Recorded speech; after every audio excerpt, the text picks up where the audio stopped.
Johnny, another incredible game by Penn State on the road, down again, not looking good. Special teams, not their friend at all early. Their best friends late. Big plays made at clutch times. The offense is on the field to win the game. James Franklin made some interesting decisions early that maybe people didn't agree with, but he sure looked like he made all the right ones as they improve to 10-1. The first time, it might be the first time they have a shot at 11 regular season wins since 1994, because I think the 2005 team didn't play enough games. But just an incredible environment. They got Minnesota's A game. And for this team to finish up the way they did, it really says a lot about, I think, the character of this team. Yeah, absolutely. I mean, you look at it, this is the third time this year they've been down at halftime on the road in Big Ten play. USC, Wisconsin. 2 touchdowns. USC, Wisconsin tonight, and they win. Yeah. And they come away with a win. I mean, this game had everything in the first half that it needed to be the upset for Minnesota. Yeah. You know, the blocked punt that leads to a double reverse flea flicker touchdown, a blocked extra point returned for 2 points. Yeah. Like, everything seemed to be going Minnesota's way there in the first half. Even when it's telling when Penn State scores a touchdown with 19 seconds left in the second quarter and they don't go into the half. You want to restart? No, we don't stop. No, Johnny. we don't. All right, we don't all stop. right. I was gonna say, because as soon as we start hitting play, the noise starts. We're not stopping. What are you gonna do? So anyway, they overcome all of that, and when they needed it most on the final drive of the game, they keep Minnesota out of the end zone. They settle for a field goal. It's a 1 point game. Huge overlooked, I think, part of the game. Yes, Jalen Reed with the game, really the game-saving tackle, touchdown-saving tackle. Yeah. And Penn State, with less than 6 minutes to go in regulation, does not give the ball back. The fake punt, Luke Reynolds, hell of a job, rumbling for 32 yards. Also, Dom Ruley is the guy. Dom Ruley, who's shout out there, by James. He's making the call based on the look, whether or not they can run that fake or not. A lot of credit to him, from both James Franklin and his teammates. So they convert there, and then they convert on a QB sneak by Drew Aller, a quick snap QB sneak. And then the 4th and 1 throw with 27 seconds to go. Yeah. Aller extending the pocket a little bit, gaining some more time, and throwing an open Tyler Warren to ice the game.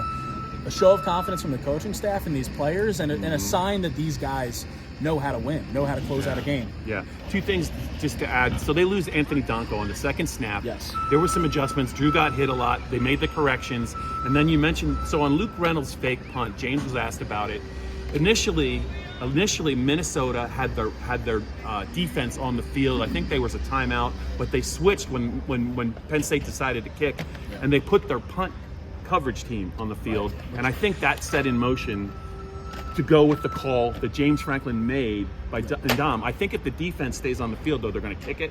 And that was a huge play in the game. It was massive. And like you mentioned, though, early in the game, in the first half, there were a couple of 4th downs that I thought Penn State could have gone for. Yeah. The second one in particular, they were pushing up near midfield. It was 4th and 1, and they decided to punt.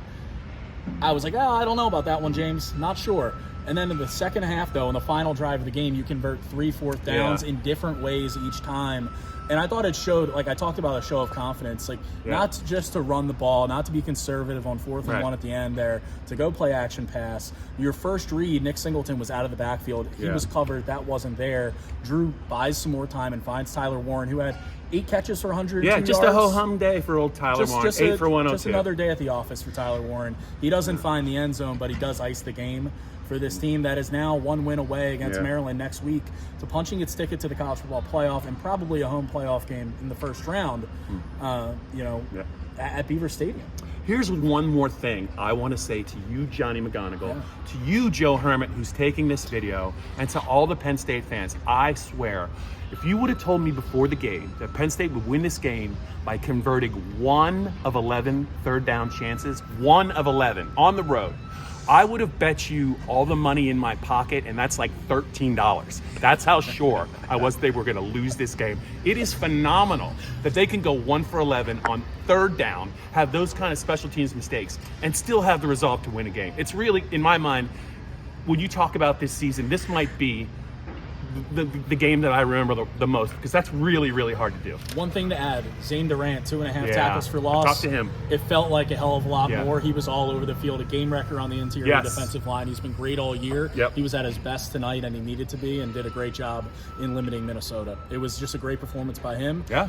Overall, solid performance. Gutty by the defense. performance by Penn State. Gutty performance by the entire team, and now they return home.